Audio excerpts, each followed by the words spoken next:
xinti todet jew ħaġa, qed tuħu snapshot ta' fejqijat u tħares li forsi opportunitiet.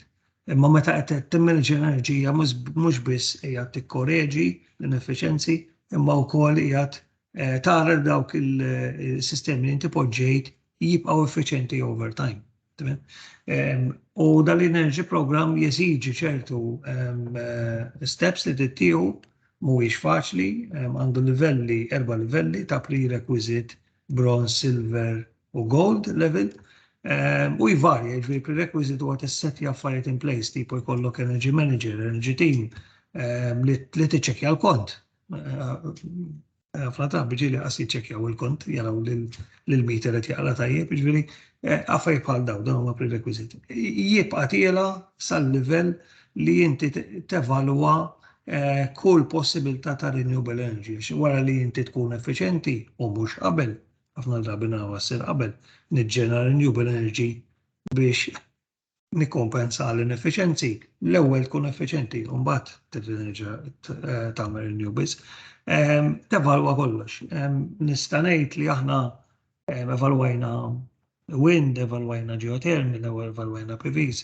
PVs għandna wkoll ground source heat pump li nużawha fis-sajf biex tissapportja cooling u nużawha fix-xitwa biex vice versa tissapportja heating.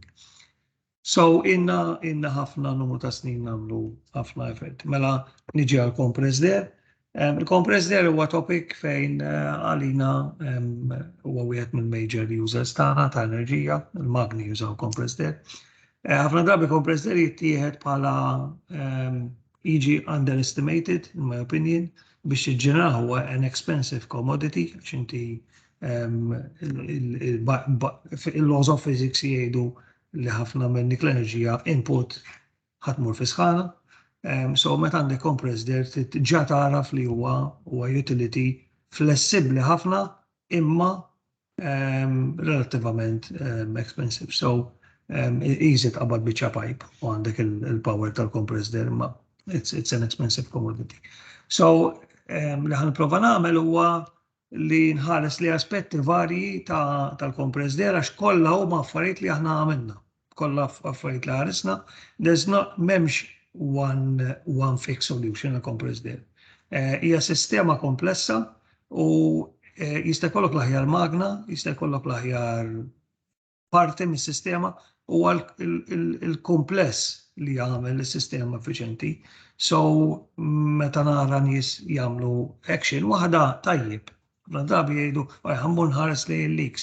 Tajjeb li tħares lejn il-leaks, imma titħares lejn il-ħaġa b'mod holistiku u tagħmel programm fit-tul li inti ikollok sistema finalment effiċjenti. Allora dejjem titħares lejn taqsamha f'żewġ partijiet, naqsbuha fis-supply side li hija magħmula mill-compressor room fejn għandek il-compressor system, tip ta' teknoloġija, qed tuża tip ta' storage, tip ta' filtration, tip ta' drying, jew piping system. U hemmhekk inti fejn tiddeċiedi x'air quality għandek bżonn. Fil-medical environment għandek bżonn livell ta' kwalità ta' arja għoli li ovvjament huwa free miż-żejt, free minn particulate matter, però mbagħad inti fil-plant ukoll għandna użu li mhuwiex dak li aħna ngħidu clean, arja aktar clean, le jintuża fil-produzzjoni. Fil-workshop tista' tuża arja inqas ta' kwalità, allura għandek bżonn inqas enerġija biex tipproduċiha. So tittistingwi dak il-livell ta' arja. Però importanti li ħafna drabi li jiena nara bħala anke auditor ma ssirx hija li tiddefinja hemm ISO standards xi kwalità ta' arja għandek bżonn. Għax il-kwalità ta' arja ħattejn ukoll il-produttività tiegħek, allura dik tħares lejha. Imbagħad hemm id-demand side. Id-demand side huwa fejn għandna il-pressure utilization fejn niddeċiedu x'pressure għandna bżonn, xi flow għandna bżonn, il-management tad-demand, fluctuations, għax id-demand ħafna drabi mhix kostanti, tvarja. Il-network design, x'tip ta' network ħanamlu, x'leak management ħanamlu, u l-efficient use of compressed air. Jiġifieri inutli inti tinvesti ħafna flus fis-sistema tiegħek imbagħad hemm nies li jaqbdu biċċa pajp biex jimbuttaw part u jagħmluha tiblow l-arja ġo dik il-part. So that becomes a total system design. Il-potenzjal tal-losses huma kbar, jiġifieri tħares lejn l-image tibda tgħid minn fejn naqbad nibda. Tant hemm possibiltajiet ta' problemi, jiġifieri if any one of these is not managed, it can be a source of inefficiency, a sort of loss, u kif għedna compressed air huwa expensive, għax 80% minnu jispiċċa fi sħana. So all of these are either losses or opportunities to be efficient, u għet taras fit-lew. Ħanibda nitkellem ftit fuq il-supply side u mbagħad immur għad-demand side. Jiġifieri fis-supply side għandek l ħaġa tikkunsidra l-compressor drive, variable speed versus load and load pressure regulated equipment.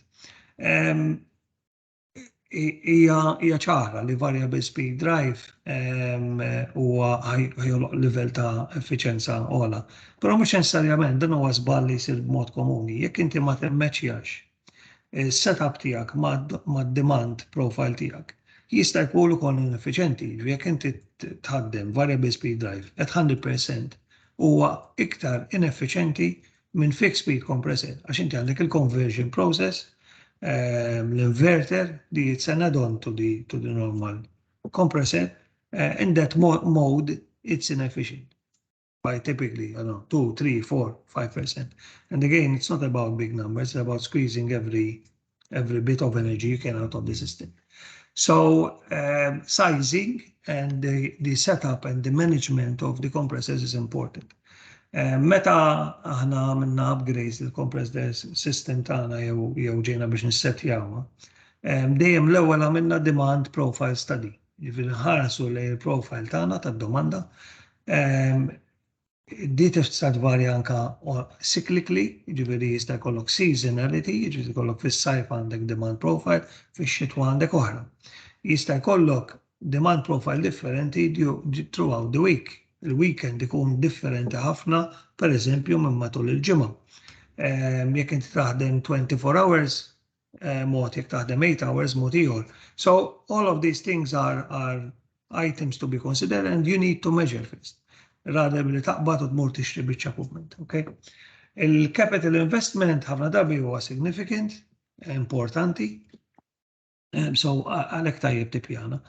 Però at the end mhuwiex l-ikbar spiża fil-compressed air, il-life cycle sħiħa hija l-ikbar spiża, jiġifieri inti l-kapital ħajkun kbir fil-bidu, però l-consumption tal-enerġija, il-maintenance cost tiegħek, so on and so forth, over time will add up to be bigger than the capital investment. The next item to consider is energy recovery, and hekk aħna għamilna ħafna xogħol fuq dil-ħaġa se nispjega briefly kif. Ġifieri inti hemm sistemi differenti ta' energy recovery kif qed ngħidu l-kompressur tal-arja ġena ħafna sħana. Jekk inti għandek bżonn ta' sħana heating load kostanti, you are in a very good position. Għax hemmhekk huwa fejn tista' tekstakja sħana jew water cooled jew water cooled system jew mill-arja stess u tuża dik is-sħana b'mod diretta. That can be extremely beneficial. Fil-każ tagħna ma kienx daqshekk faċli għax aħna m'għandniex heating loads. Għandna ftit water heaters għas-sanitary mhumiex domanda kbira. Però kellna l-bżonn li nsibu mod kif nużaw dik is-sħana. Il-mod li użajna huwa kif qed il-clean rooms huma energy intensive ħafna, ħabba li konna nagħmlu ħafna changes kbar, ħafna drabi qed nagħmlu dehumidification tal-fresh air dieħel kif nafu Malta l-umdità għolja, għandna kif nistgħu nużaw is-sħana biex jiena nnaqqas dik il-heating load fuq il-cooling coil tal-air handlers. Allura introduċejna desiccant wheel fejn naqbdu sħana tal-compressed air biex nirreġeneraw dik id-desiccant li il-fresh air li dieħel fuq l-air handler innixfu b'desiccant qabel innifidja lill-air handler. U b'dak il-mod waqajna il-load. Fix-xitwa tinqeleb is-sitwazzjoni, aħna fix-xitwa l-air handlers tagħna neqlbuhom winter free cooling.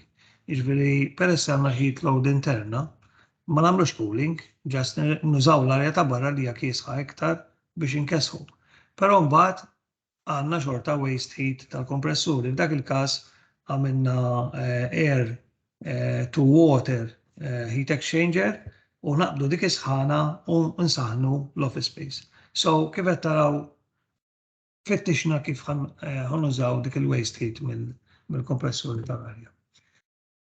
Compressor control, topic li jmiss, jiġifieri jiena rajt ħafna meta nagħmel visit sites oħrajn jew audits min hija bi pressure switch, multiple compressors, jħantjaw kollha jfittxu li il-pressure point li għandhom. That is the most simplest and basic, but it's in most cases very inefficient. So having a controller that manages the compressors is extremely important. Jeżistu controllers ta' intelligenza differenti kif tafu llum hemm l-AI li dieħel li kapaċi jitgħallem trends u jadatta il-management tal-kompressuri biex ikun iktar effiċenti. So investment f'da rigward jista' jkun ta' benefiċċju kbir. Jekk tikkonsidra li 1 bar pressure iktar għandek garanzija ta' 7% iktar energy consumption, compressor control is extremely important. Għalfej għax compressor control, għandek għandix ħaġa fuq pressure, kellem ftit sara fuq pressure. Il-pressure ta' sistema kif qed ngħidu 1 bar tista' tkun tik 7% iktar. Xaġa li għamilna aħna fil-passat kien effort kbir kif ħannaqsu il-pressure tas-sistema. Illum aħna naparaw bi pressure ta' 6.2 bar. Jiġifieri jekk iddur ftit il-fabbriki u tara, issib anke livelli ta' 10 bar. Ma konniex 6 bar, konna well into the close to the 8. U biex irġejna 8, kellna bżonn numru ta' affarijiet, kellna bżonn kif qed ngħidu control system, kellna bżonn variable speed drive li jitrimja, is-size hija tajjeb, kellna bżonn storage ta' compressed air tajjeb, għax inti għandek demand fluctuations u l-storage ħajjejnek tibbufferja dawk il-fluctuations. Ħarisna wkoll li high compressed air users li huma mqasmin mal-fabrika. X'jagħmlu l-high compressed air users? Għandek magni, per eżempju, bħal packaging machine, li Multivec jew Tiromat u ħafna modelli, blister packaging machine, li daw biex jiġġeneraw il-vacuum biex jifformaw il-pouch, jixbdu ħafna compressed air. Imma intermittent, jixbdu ħafna, jieqfu, jixbdu ħafna jibdu. Meta jixbdu dik l-arja, fid-żona tagħhom joħolqu pressure drop. X'jagħmel technician? M'għandux għaġla qed jieqfu lill-magnet joħorġu l-alarms, imur noll il-pressure fil-kompressor. X'għamilt meta ollejt il-pressure? Bażikament kull lik li kelli inflate jgħidu kiber. Sewwa, ħloqt artificial demand jgħidula u issa l-kompressuri mhux iselbuni u mur nixi kompressur ieħor. Okay? So first and foremost is recognizing those that equipment within the network that is needing that high and fluctuating pressure. U allura waħda mis-soluzzjonijiet hija li ċekkejna n-network, ċejna s-sal pipe, u ħloqna dedicated storage viċin dik il-load. Ħalli meta dak jiġbed ħafna arja ma jwaqqax il-pressure, u mbagħad is-sistema fil-ħin li qiegħed mhux jiġbed terġa' tiġġenera u terġa' timliha. Jiġifieri hemm strateġija u hemm metodoloġija kif tessessja. Xi ħaġa oħra li sibna għax dan huwa port importanti. Hija equipment li ma jaħdimx at lower pressure. U mbagħad ngħidu mela, issa għandna sistema ta' control. Għamilna l-storage kif suppost. U bdejna aħna, konna 8 bar, nżilna 7.9. Ma morniex 6, morna 1.1 bar l-isfel. U niċċekkjaw. Xaħat kellem, xi magna waqfet, le, tajjeb. Nizlu 0.1 bar ieħor, jumej wara. At some point, xaħat ikkomplejnja, okay? Magna biex qed taħdem pressure baxx. Ma naqbadx immur mal-pressure, immur fejn dik il-magna u nifhem. Din il-magna x'għandha għandha ħafna leaks. Il-manifold ta' dik il-magna, supply pipe ta' dik il-magna x'għajżu. Suppliers, mod ġenerali, x'jagħmlu? Jekk inti qed tikkwota qed tittenderja magna, ħajprova jagħmel lower cost possible. Mela ħaj downsize għas-size tal-equipment, ħajchecken, sewa ħajchecken il-pistons, ħajchecken il-manifold, ħajchecken il-filtration li hemm fuq il-magna biex ikun irħas. Meta tagħmel hekk, piston iżgħar irid iktar pressure biex joħloq l-istess forza. Il-pressure drop li għandek ġol manifold u ikbar, mela tit input pressure ikbar. Mela importanti li meta jiġri hekk inti bdejt nieżel bil-pressure, tmur tara xiex. Ġieli bdilna l-manifold, badna l-manifold kollu armini u tfajna manifold ġdid. So, jew sibna li hemm ħafna leaks, għax hemm ħafna leaks il-pressure tkun baxxa, mela nikkorreġi l-leaks fuq dik il-magna u nerġa'. Nikkorreġi dik il-magna ta' din ħaninżel 0.1 u nibqa' nieżel. U we push to the limit, keep pushing to the limit u minn 8 bar nżilna 6.2. Tal-aħħar fuq dal-punt ħaġa li konna minna wkoll u Mario jaf, ħloqna standard document meta qed nixtru equipment. This is a long-term action, right?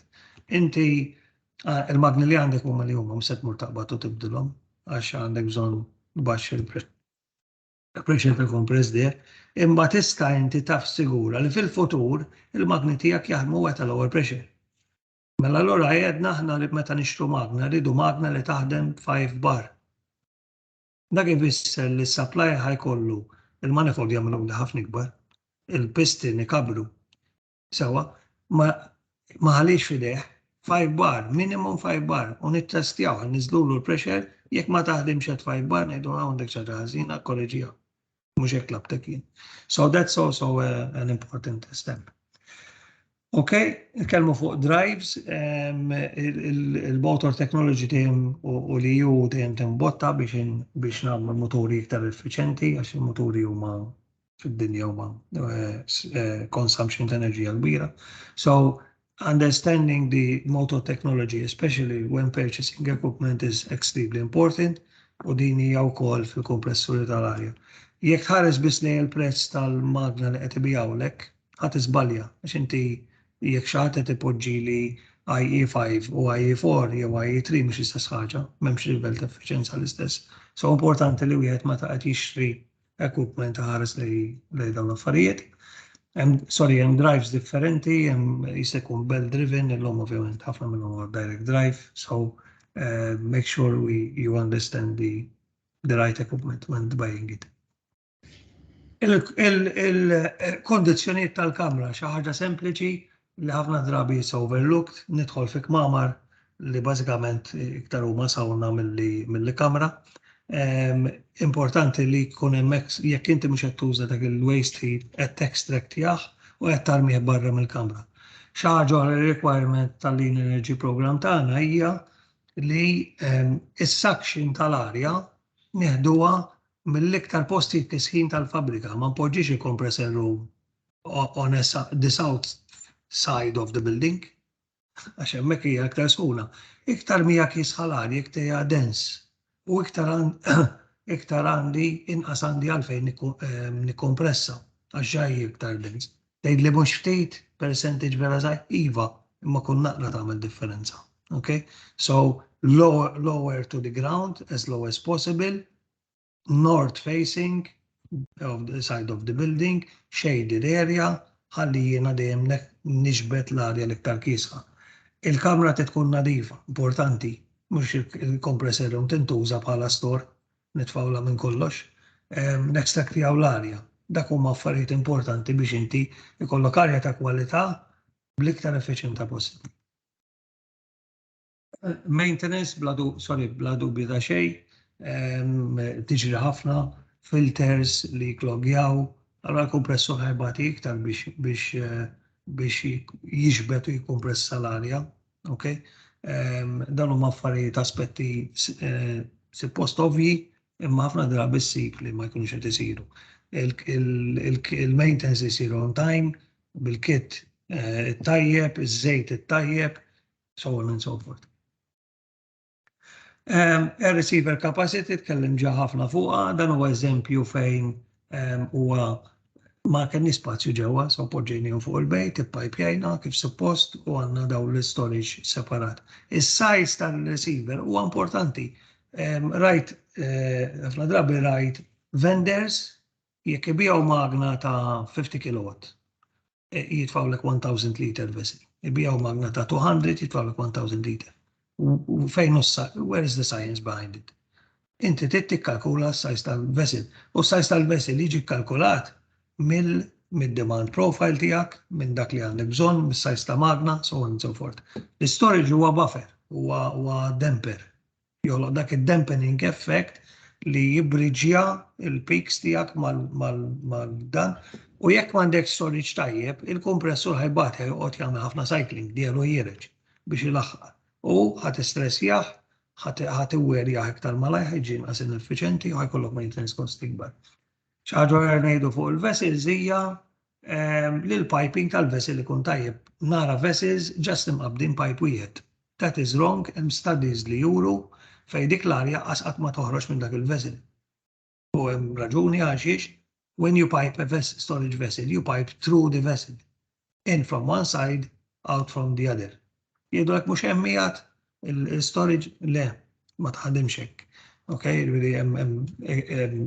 raġuni teknika, ma diġ ċans nidħol fija. Pipe through the vessel. Okay, it's a very simple concept. L-arja tidħol u toħroġ. Dryer losses, ovvjament inti il-compression jiġġena ħafna ilma, inti jikkondensa dak l-ilma u jtumur ximkien, issa tista' ġili rajni għale, xaħat valve miftuħ, jekk inti għandek wet storage fil-vessel tijak, ġifiri il-kompressur qed jippompja ġewwa vessel, mill-vessel għad-dryer mela dan huwa wet. Ġili tara tankijiet b'valve ikkrekkjat u dejjem ħireġ l-arja u jarmi l-ilma. That is very wasteful.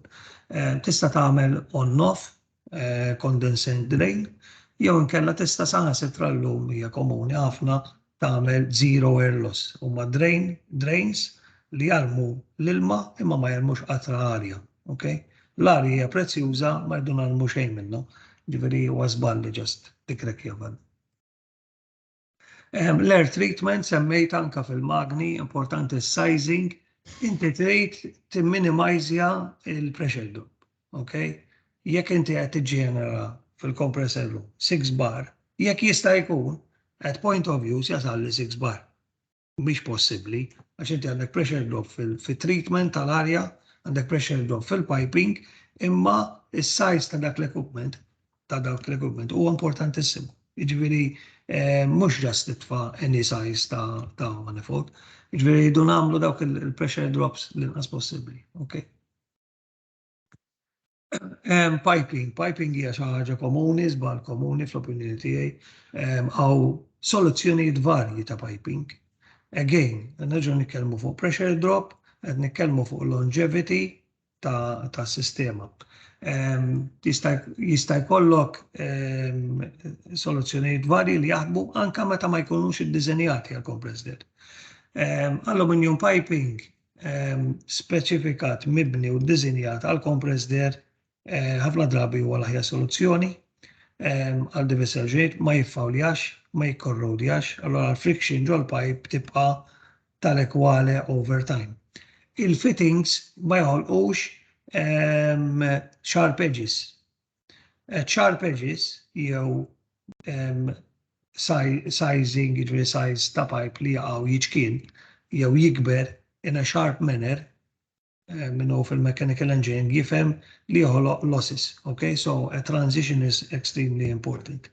Tees per se by nature joħolqu losses, mhux dejjem possibbli li ma tagħmilx tees imma jekk għandek Y bħalma nagħmlu fid-drain, min installa katusi tad-dranaġġ jaf noħolqu Y, iktar tajba il-flow qed tgħin il-xulxin biex tidħol. Ovvjament għandek soluzzjonijiet ta' stainless steel piping li meta jkunu welded huma bħal aluminium smooth u jħolqu dak is-surface li huma jkorrodjax, but they're typically much more expensive. Jista' jkollok plastic pipes, il-PPR huwa komuni, Però PPR mhux iddiżinjat ħafna drabi għal compressed air, huwa magħmul għall-ilma. So għandu longevity, ma jiffawljax, ma jikkorrodjax, imma probably kollok ħarir iktar pressure drop milli kollok bl-aluminium piping. U jista' kollok metal pipes li jkunu jew threaded jew welded li ħafna drabi over time they will create much more friction when they foul and corrode. Leakage, jista' kollok leaks li huma intended u leaks li huma unintended. Leaks intended x'inhuma? Leaks intended huma pereżempju f'valve feeders, għandna bżonnhom huma neċessari biex nimmuvjaw part għax m'hemmx mod ieħor. Hemmhekk importanti li nużaw nozzle li joħloq high force with a low flow. Pipe miftuħ jaħdem, imma pipe miftuħ hemm tables illum standard tables issa tara kemm jaħli għalja. So dik hija xi ħaġa importanti. A leak detection program huwa xi ħaġa li parti mill-management, diversi modi, l-ewwel ħaġa l-widna, tista' tuża l-ilma u s-sapun, tista' tuża ultrasonic detectors li basically jużaw is-sound li maħniex nisimgħu bil-widna. So there's a variety of ways you can do it. Tajjeb li tagħmel darba li kodit, però hija xi ħaġa tal-maintenance dejjem titagħmel over time. Zero loss drains, kellimna fuqhom jew timer controlled, ovvjament zero loss huma preferred. Dawn huma nozzles, semmejt nozzles li jużaw ftit għalja ma jħolqu l-istess effett tal-force, simple to install. Idle equipment hija xi ħaġa komuni ħafna. Magna minn manager manufacturing jaf li that we want to sweat the assets le, għamilna investiment kapitali, jista' jkun jaħdem u ma jaf qatt. Però mhux dejjem tista', domanda tifluctuatja, forsi għandek pattern li mhuwiex 24/7, importanti li jintefa' l-equipment. Xi ħaġa li għandna li konna minna fil-energy management program tagħna hija li konna weekend switch off. Per eżempju, jekk equipment, jekk aħna maħniex ħan nipproduċu, aħna mmorru nagħlqu il-valve tal-magna. Għax jekk magna idle imma mixewla mqabda mal-arja, ftit consumption ħajkun hemm. Ftit leaks ħajkollok, nkunu reali, ħajkonna leaks. Ġifieri li tagħlaq valve huwa importanti. Tista' toħloq sistema fin-network ukoll jekk inti għandek departments sħiħ, valve li huwa controlled minn central system li talbu tipprogrammaw timer, aħna konna installajna sistema fej fil-weekend nipprogrammaw switch off. Nitfu l-lighting, nitfu l-air handler, nitfu kollu, nagħlqu valvi, in-nies għandhom checklist qabel jitilqu taħar tax-shift li jmorru jiċċekkjaw jalqu valvi fejn m'għandniex automated system. Jekk automated iktar issir disciplina, fil-każ tagħna għamlu b'forma ta' dokument firem u jinġabar dak id-dokument, so xagħti u responsabilità. Again, it's a source of inefficiency. Monitoring and data trending, jeżistu strumenti vera cheap, mhux ħafna expensive. It's not about being accurate, it's about getting understanding the bigger picture. Jekk inti tpoġġi flow meters u pressure meters, tista' tifhem in-netwerk tiegħek kif qed taħdem, tista' tifhem fejn huma l-konsum, tagħmel energy balance tal-compressed air u tattakka ovvjament bl-80-20 rule dawk li huma l-higher consumptions. Fil-każ tagħna aħna għandna numru ta' meters kemm għall-flow u kemm għall-pressure u dan huwa l-energy team tagħna dejjem juża dawn il-meters bħala waħda mis-sources ta' monitoring, ta' evaluation jew understanding biex noħolqu VIPs ngħidulhom proġetti biex nimpruvjaw u dawn huma ta' użu ta' utilità importanti ħafna. Okay? That's it. Provajt inkun fast għax urant naf li aħna tajt bil-ħid. Hemm ħafna xi tgħid fuq compressed air. So I open it up to questions. Prosit, Brian. Thank you, Excellent Brian. presentation. Very, very good. Naħseb hawn ħafna domandi, ovvjament. Nistedinkom, ġifieri feel free, raise a hand u għal Brian ukoll għaw Mario ukoll u mistoqsijiet Mario ħaj jipparteċipa fid-diskussjoni ukoll.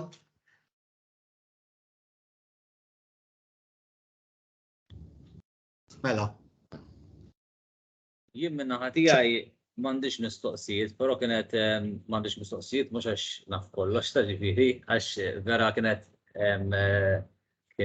explanation vera tajba u interessanti ġifieri. Però huwa hija sabiħa li xerjena daw l-affarijiet anki Brian jista' jkun anki ta' konsulenza jekk konna niġu bżonn xi ħaġa ġifieri.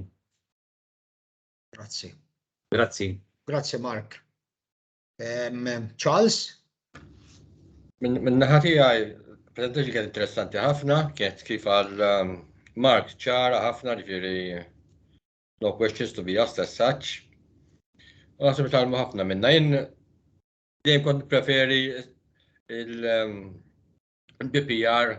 bħala pipework għax tista' taħdmu aħjar iktar easy, issibu aħjar fis-suq. Meta tal-aluminium xi kultant teħel jekk ma jkollokx in-stock inti biex tiġi biex tixtri.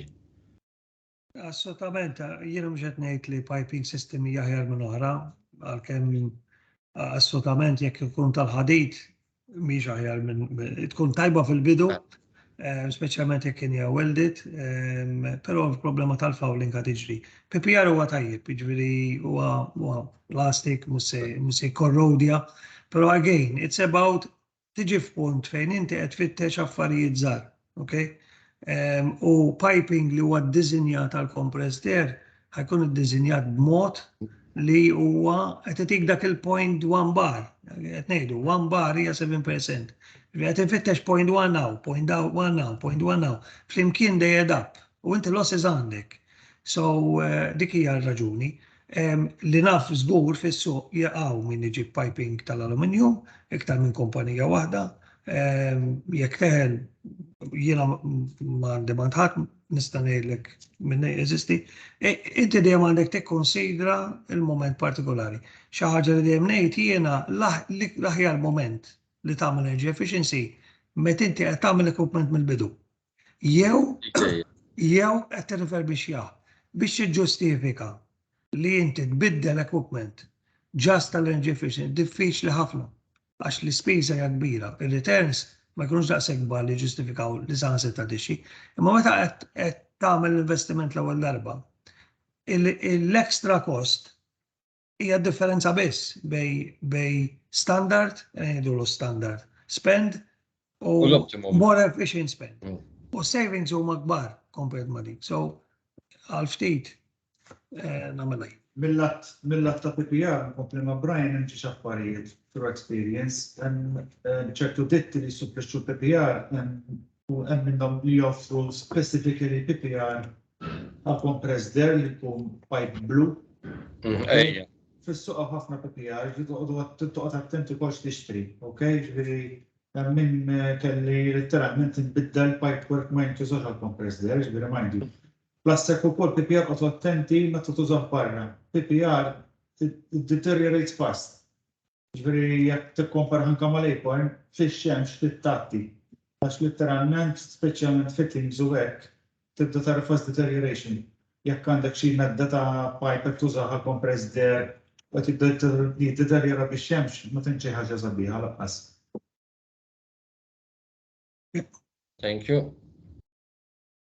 Very good. Mark Napier. Thanks for the presentation. And everything was very, very clear, really. Very, very interesting, especially Alina. We operate in a similar field. Interessant ħafna. Thank you very much. Grazie, Mark. Grazie. Min baqa? Qed nara l-Daniel Cremona u jgħat. Iva, so good afternoon. No, skużaw ma sax nidħol qabel x'kelli kol oħra, però I will definitely was recording għax naf rejt nara recording fil-link. Għawt fellow Brian u Mario jibdaqsnej.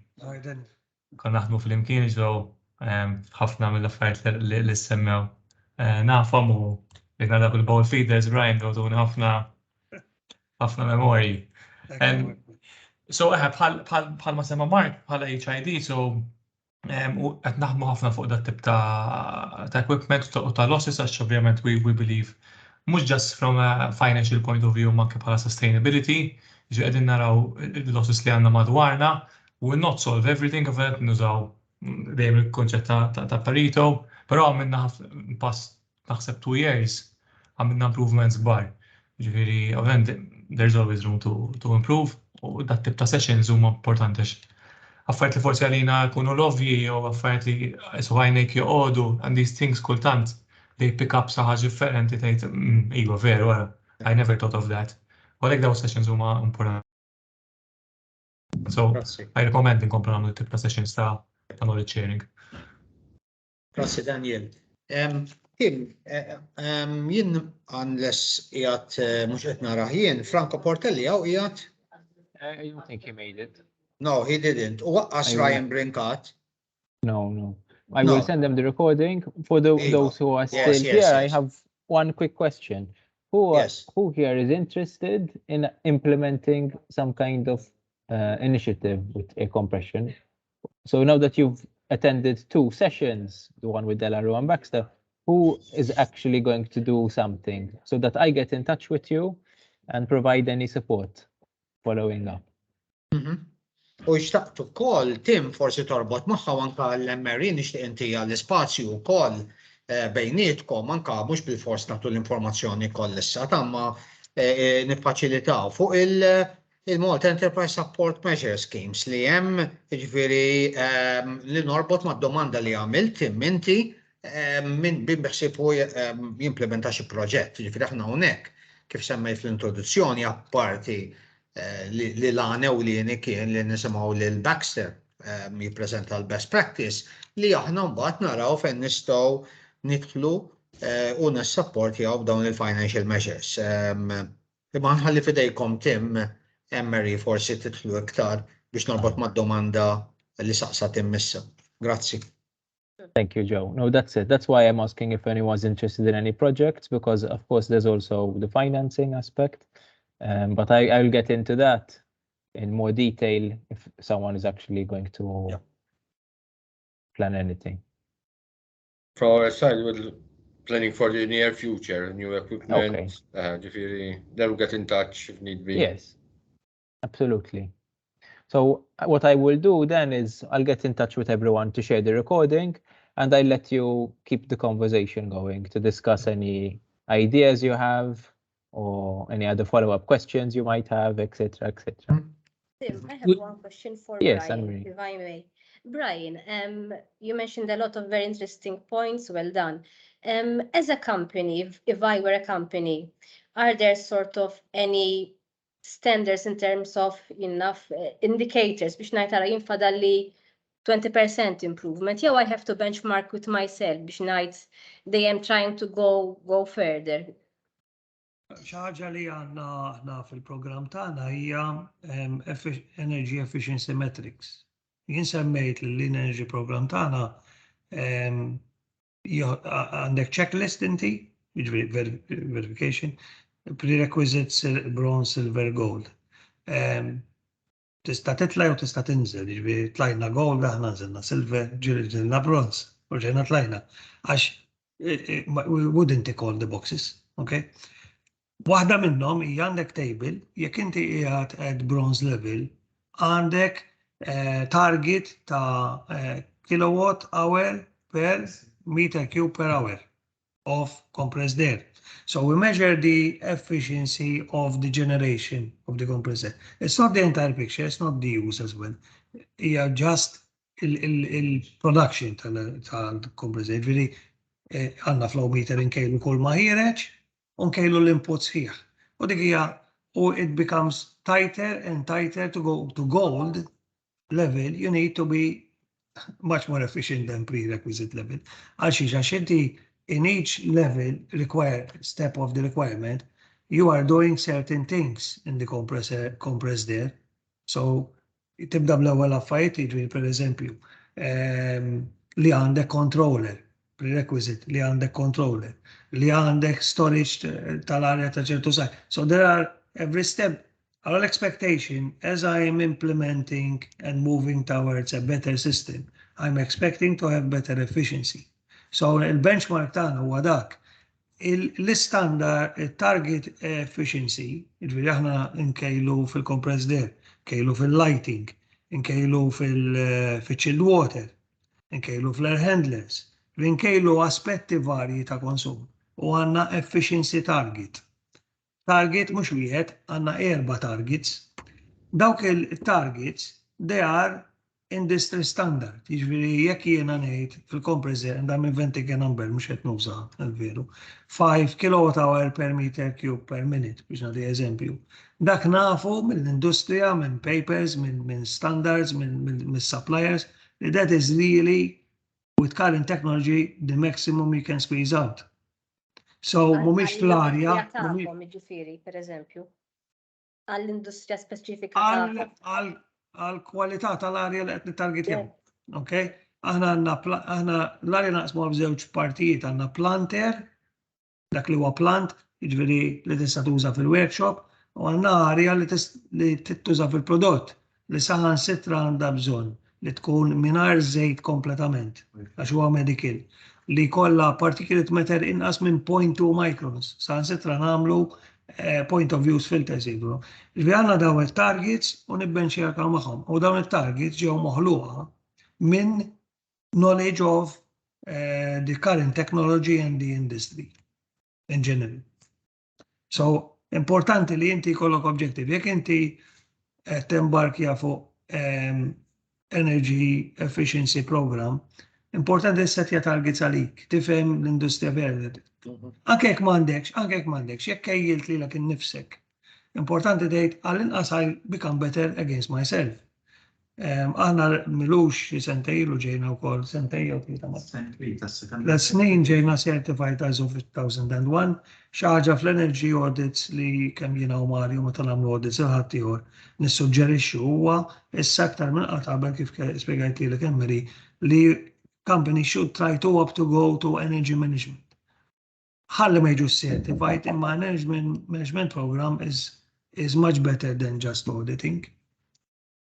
Ġifieri when you manage, you also need to create these objectives. Noħolqu wkoll energy business plan. Ġifieri kull sena aħna required li nagħmlu 3% energy reduction per unit. That's a standard requirement. U biex tagħmlu inti tissubmitja energy business plan. Ġifieri li huma l-proġetti li ħadd tagħmel, il-changes li ħadd tagħmel u x'investiment għandek bżonn biex taċivi dak 3%. And you get measured towards that 3%. So da kollu joħloq dak id-drive u l-moviment li nkunu aktar efficienti. Tajjeb li tibbenchmarkja forsi ma' standards, imma naħseb il-kunċettu li inti dejjem qed tibbenchmarkja miegħek innifsek għax tixtieq dejjem tkun aħjar. Eżatt.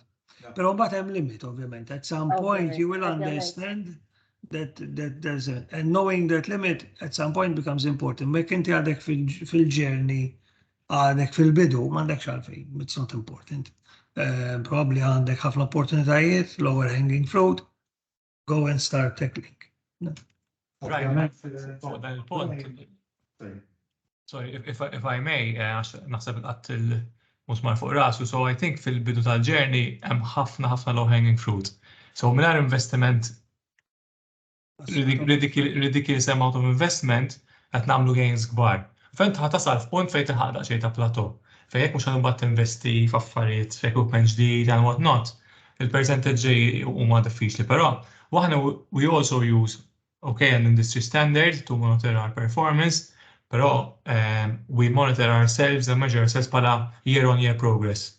So apart minn hekk mbagħad we compare also with other sites li għanna madwar id-dinja basically, and it's one like internal competition of who can get the best projects. U xejn talbu ma' xulxin, ġifieri, however what applies to Malta might not apply to pajjiżi oħra, x'aħna different climates, cultures, so there's a lot of so it's not a like with like comparison laqqas.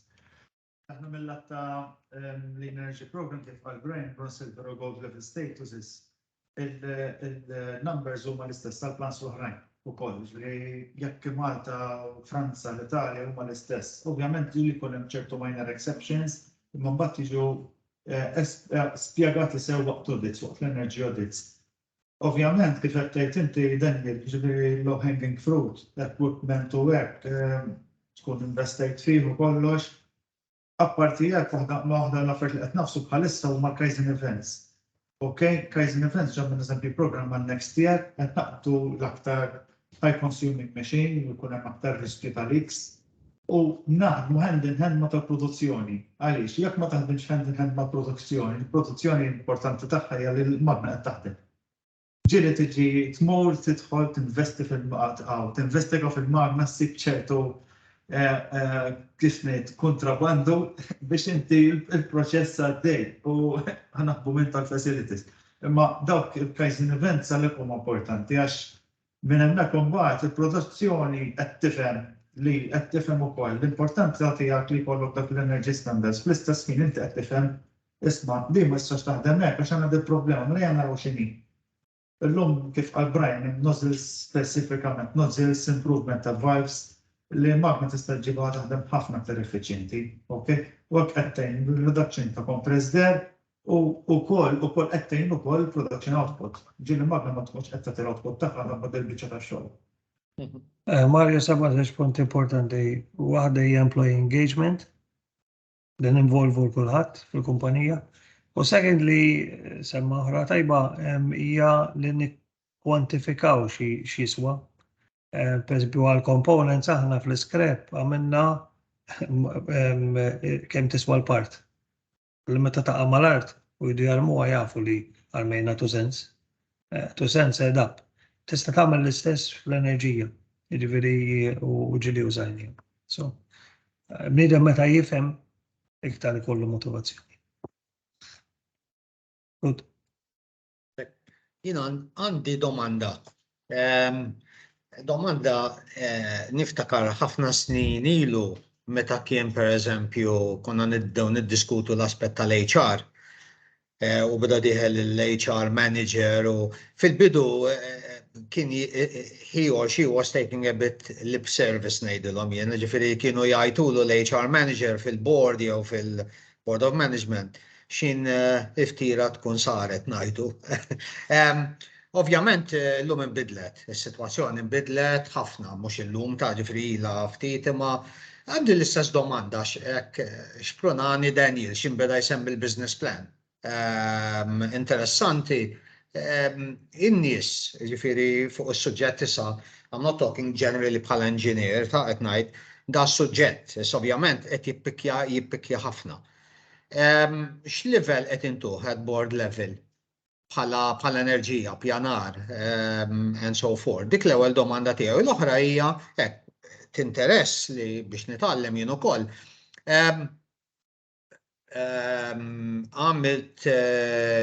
Brian għamilt referenza bdejt issemmi l-lifespan tal-equipment, il-maintenance and so forth. Meta jiġi biex jinxtara equipment, ġifieri, x'in il-proċedura, x'inti tista' twaqqaf ċertu aspetti għaddejjin fil-production u anke min ikun involved f'deċiżjonijiet. Ġifieri mhux kemm tikkonsalta il-final decisions. Il-każ tagħna li anke aħna ISO fit-2001 certified, ovvjament tkollok proċess. Kif semmejt l-ewwel għalhekk, pereżempju għandna standard meta jinxtara equipment, u għandna ħafna nies ovvjament qed jixtru equipment varju. Hemm standard li ħares lej aspetti varji, aspetti ta' safety, aspetti ta' teknoloġija, però ħares lej l-aspetti ta' l-energy consumption. Kifet, jiġifieri li tispeċifika li l-equipment jaħdem at 5 bar.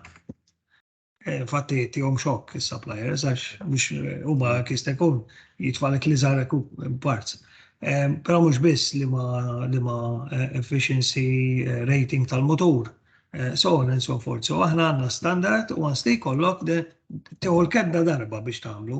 U għans li tagħmlu tsiż għax taqalgħu mill-kexxun kollha bħajt ix-equipment u tgħaddihulu. Mario bħala Facilities and Energy Manager huwa parti mi-change control process tagħna, għana kull ma nbidlu jew nixtru ġdid, nagħmlu change control process. Kollu id-dokumentat tistgħu timmaġinaw fil-Medicaid aħna highly regulated. Huwa wieħed mill-SSS, jiġifieri ma jista' jinxtara xejn jekk l-energy manager ma provax biex inhu l-equipment, jiġifieri fejn jidħol equipment dak il-mod niggarantixxu u nħarsu life cycle tal-equipment. Ħanerġa' ngħid, il-compressed air ħafna drabi tagħmel capital spend kbira, però kulħadd għandu japprezza li hija 20% tal-ispend tiegħek.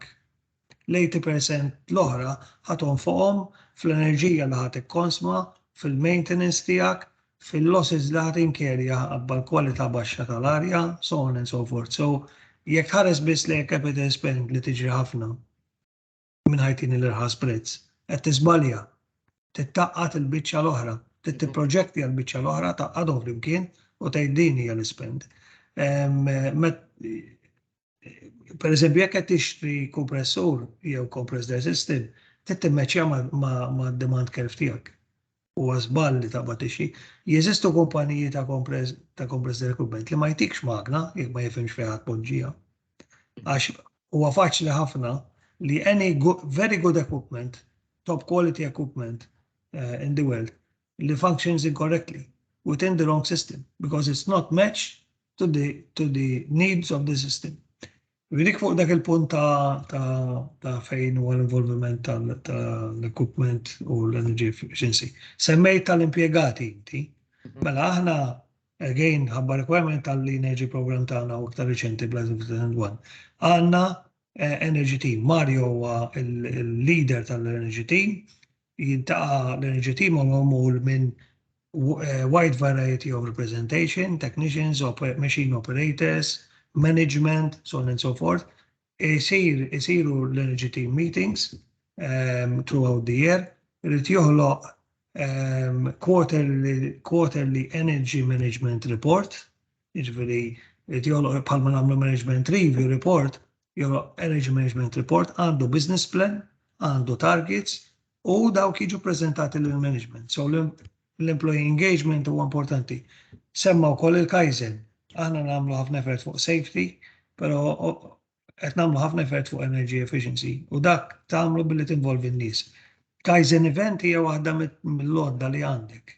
Jiġifieri apart il-monitoring, il-measurement, il-business plan, bla bla bla. Fejn tista' tingeġġja n-nies, taqbad grupp ta' nies f'dipartiment tgħid ħanieqfu 10 minutes, 15 minutes, ħannaqwa fuq xogħol u ħanfittxu energy efficiency opportunities. Ħajkunu żgħar normalment, imma that generates ideas. So there are ad hoc Kaizen events, u mbagħad trid tara jekk mhux feasible, jekk timplementhom tara li tagħmel right recognition. That creates, it's not a one fixed. M'għandekx magic wand li solvi kollox, imma hija mix ta' strategies ta' affarijiet li joħolqu environment fejn inti qed tfittex li tiġibja higher energy efficiency. Prosit, Brian, interessanti ħafna. Jiġifieri dan il-management team ukoll huwa in charge fuq training, l-operator training as well. Jiġifieri equipment qabel jiġi operati, jiġifieri prior to operating consuming equipment, mhux hekk? U anke forsi jidentifikaw efficient usage u waste reductions u dawn. Nimmaġina dat timu. Assolutament. Barra minn hekk xi ħaġa qed ngħid ukoll globally aħna għandna Central Energy Team, ovvjament, Facilities Team li corporate li ownja l-energy bħala programm globali. Jinħareġ report global, jiġifieri fejn jinkludi s-60 fabbrika li għandna, il-consumption tagħhom, ir-rata li jixtru l-enerġija, fejn qegħdin fil-programm tal-energy program. So there's a lot of benchmarking and reporting, and if you are not achieving your target, ovvjament ħadkun red, ikollok motivazzjoni li taħdem iktar biex tiġivi target. So it starts top down. It starts by conviction at management level, and obviously then the engagement of the organization. Demet jena l-kumpaniji varji jew meta kont nagħmel audits jew consultancy, ngħid dejjem make sure you get your management engaged. U hemm raġuni għalfej jiġu engaged għax finalment hemm ir-returns. Hemm ir-reputazzjoni u hemm tal-kumpanija, però hemm ir-returns ukoll. Grazzi Brian. Domandi iżjed? Interessanti, ħafna. Thank you. Nistgħu nikkonkludu? Tajjeb.